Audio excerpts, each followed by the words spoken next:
इतिहास व नागरिक शास्त्र इयत्ता 8वी.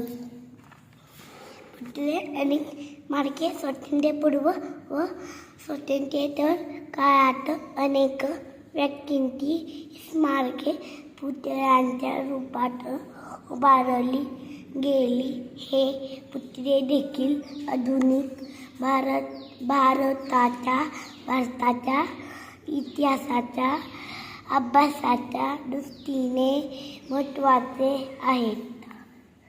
विविध पुतळ्यांवरून आपणास त्या काळातील राज्यकर्ते, समाजातील प्रतिष्ठित व्यक्तींच्याविषयी माहिती मिळते. पुतळ्यांच्या दर्शनी पाटीवर संबंधित